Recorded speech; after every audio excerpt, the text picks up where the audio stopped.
इस पूरे हफ्ते बाजार एक धीमे दायरे में कारोबार दिखा रहा है। 7500 का थोड़ा लिया है मार्केट ने और 7540 में कारोबार दिखाता हुआ। हमारे साथ मौजूद है प्रभुदास लीलाधर के जॉइंट एमडी दिलीप भट्ट।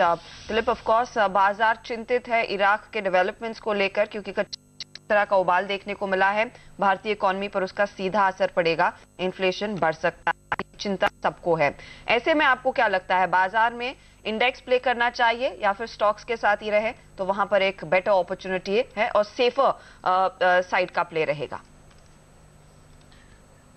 आपने बहुत सही फरमाया कि ये इराक का जो प्रॉब्लम आ गया है, जिसकी वजह से वापस इन्फ्लेशन फियर्स आ गए हैं, और उसके साथ ही साथ शायद ये भी आ गया कि रुपये भी शायद प्रेशर में आ सकता है और inflation will come into question. मुझे लगता है overall on a headline basis market को रेंज बाउंड में रख सकता है, लेकिन in a run up to the budget मुझे लगता है it will be buy on the dips market. लेकिन बियॉन्ड इंडेक्स मुझे लगता है there is a broader market out over there जहां पर फोकस करना चाहिए, जहां पर एक्टिविटी काफी हो रही है। और अगर हम जरा हटके देखें कि जिस दिन रिजल्ट आए थे, जब इतनी डिसाइसिव मेजॉरिटी मिली थी, उस दिन भी 7500 के आसपास और लेवल पे घूम रहा है। लेकिन अगर आप उस टाइम से और आज तक अगर आपने स्टॉक प्राइसेस देखे, काफी सारे stock prices have gone up phenomenally high. तो मुझे लगता है ब्रॉडर मार्केट्स में अभी भी काफी कस है, काफी इंटरेस्ट है और काफी ऑप्टिमिज्म है ओवरऑल मार्केट्स में। तो मुझे लगता है फोकस वहां पर करना चाहिए। Hi Dilip, good morning. Most watched budget रहने वाला है ये शायद, और हम देख रहे हैं काफी सारे बजट से रिलेटेड शेयरों में एक अच्छी तेजी भी देखने को मिल रही है, चाहे वो रेलवे शेयर हो, डिफेंस से जुड़े हुए शेयर हो। कल बीएल में एक अच्छी रैली देखने को मिली, इंश्योरेंस से जुड़े हुए शेयर हो। ये बताइए आपके रडार पर कौन से स्टॉक्स हैं जिनमें एक अच्छी रैली देखी जा सकती है, अगर किसी का नजरिया यहां से लेकर बजट तक का ही हो, या फिर उसके आगे भी अगर उन शेयरों को रखें तो एक बढ़िया पैसा बनेगा? देखिए, जब भी एक बजट आता है तो उसके पहले एक बहुत सारा, जिसको हम यूज करते हैं फ्रेज काइट फ्लाइंग, काफी सारे रूमर्स होते हैं कि एक्स आ जाएगा, वाई आ जाएगा, जेड आ जाएगा, और उस हिसाब से उस शेयर्स में तेजी करते हैं। इस बार भी कोई डिफरेंट नहीं है, लेकिन इस बार मेजर डिफरेंस ये है कि ये मोदी जी का पहला बजट है जहां पर उम्मीदें और भी हाई हैं। तो शायद उसी हिसाब से अभी भी till budget it will be very difficult to say कि कौन से सेक्टर में एक इन्वेस्ट करना चाहिए। बट ऐसा ब्रॉड थीम जरूर है कि एक ग्रोथ को लेके अगर आप इंफ्रा लो, के कैपिटल गुड्स लो, या इंजीनियरिंग लो, या फिर इवन बैंक्स को ले लो, तो मुझे लगता है ये सब में इंटरेस्ट काफी रहेगा।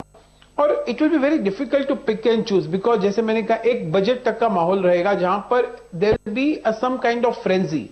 तो it will be buy on dips kind of a market. Sanity आएगी बजट के बाद। मुझे अभी भी लग रहा है कि यहां से एक बार बैंक्स के ऊपर, सेकंड रैंक बैंक्स के ऊपर कॉन्सेंट्रेट करना चाहिए, जैसे फेडरल बैंक है, यूको बैंक है, आंध्रा बैंक है, उसमें जरूर कॉन्सेंट्रेट करना चाहिए। या फिर stocks like Jindal steel and power, मुझे लगता है एनटीपीसी है, उस पर ध्यान देना चाहिए। या फिर समथिंग टीआईपी, जिसमें जरूर एक ध्यान देना चाहिए।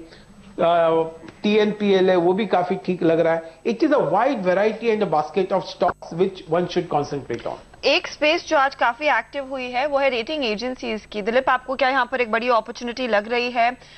यहाँ पर इकरा के स्टॉक में हमने देखा है अच्छा खासा इजाफा, करीब 15% के गेन्स, उसका रब ऑफ इफेक्ट आप देखेंगे केयर के शेयर में देखने को मिला जो 8% तक भागा है। इधर क्या मौका है? मैंने ये सेक्टर हम लोग कवर नहीं करते हैं तो शायद मुझे कमेंट करना डिफिकल्ट होगा, लेकिन ये सेक्टर रोटेशन, स्टॉक सेक्टर का जो बात हो रहा है जिस तरह से वेरी स्पेसिफिकली, मुझे लगता है उसमें शायद कोई जरूर एक रूमर होगा कि बायबैक या फिर इंक्रीज इन द स्टेक, यही कोई बात होगा which can become a little more contagious across the sector. पर यहां पर स्पेसिफिक कमेंट करना मेरे लिए शायद पॉसिबल नहीं है। बिल्कुल, अब उसी तरह के रूमर्स हैं दिलीप। आपने जैसा कहा कि यहाँ पर शायद एक और प्राइस बढ़ाया जा सकता है मूडीज की तरफ से, जिस तरह से वो चाहते थे अपनी हिस्सेदारी को बढ़ाना इकरा में, और इसी के चलते यहाँ पर एक तेजी देखने को मिली है। 14% का उछाल इकरा में देखने शेयर में भी आप देखिए 5% तक का उछाल देखने को मिल रहा है। लेकिन दिलीप, बाजार का मूड जिस तरह से बाजार वॉलेटाइल हुआ है, अब कुछ डिफेंसिस की तरफ शिफ्ट होता हुआ नजर आया है। क्या डिफेंसिस में भी कुछ स्टॉक्स हैं जो आपके रडार पर हैं? जैसा कि आपने कहा federal bank, UCO bank, Andhra bank, JSPL जैसे शेयर आपको पसंद है। कोई डिफेंसिव स्टॉक जिस पर आपकी नजर हो? सडनली अगर आपने आईटी स्टॉक्स को अगर आप देखेंगे तो सडनली आईटी स्टॉक्स बहुत चीप लगने लगे हैं, बिकॉज बाकी सब स्टॉक इतने बढ़ गए हैं। और वो काफी एनालिस्ट अभी एफ की बात कर रहे हैं और डिस्काउंटेड कैश फ्लो की बात कर रहे हैं। मतलब उन लोग सब बात करें साल का, विच मीन्स के you should have a leap of faith. लेकिन जहां तक आईटी का सवाल है, अभी भी वो कंपनीज में 30% की आरओई चल रही है, whether it is Infosys, TCS, Tech Mahindra, इतनी अच्छी फ्री कैश जनरेट कर रही है और even growth is going to be pretty good. And suddenly they are looking at looking pretty cheap on a relative basis. और जिस तरह से रुपये बिहेव कर रहा है, तो मुझे लगता है जैसे आपने कहा थोड़ा डिफेंसिव में आईटी और pharma will still be the pick of the lot. Okay, IT और फार्मा सबसे अच्छा प्रदर्शन दिखा सकते हैं। धन्यवाद दिलीप आपका इस रणनीति के लिए। नेटको फार्मा का स्टॉक देखिए, ₹1.30